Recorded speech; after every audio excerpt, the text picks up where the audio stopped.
এই হলো আমাদের বাড়ির জলজান্ত বানর।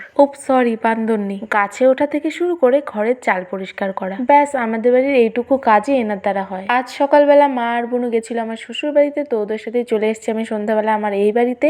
আর ফেরা পথে নিয়ে এসেছি এখানে 12 ভাজা। এই 12 ভাজা দেখে আমার ভীষণই ইচ্ছে করছিল খেতে, আর বোনু নিয়েছে এখানে চাউমিন। তারপর রাত্রে আমি আর কোনো রকম ভিডিও করিনি, এটা একেবারে পরের দিনে দুপুরের ভিডিও। মা আমাকে খেতে দিয়েছে মিষ্টি কুমড়ো ডোকা চচ্চড়ি, করলা আলু সেদ্ধ, ঢেঁড়স ভাজা, লেবু টমেটো ঝাল চাটনি আর ডিমের ঝোল। এই হলো আমাদের বাড়ির আতা ফলের গাছ, যেখানে এবার অনেক আতা ফল হয়েছে। তো সেজন্যই বিকেলবেলা বুনুকে উঠিয়ে দেওয়া হয়েছে গাছে।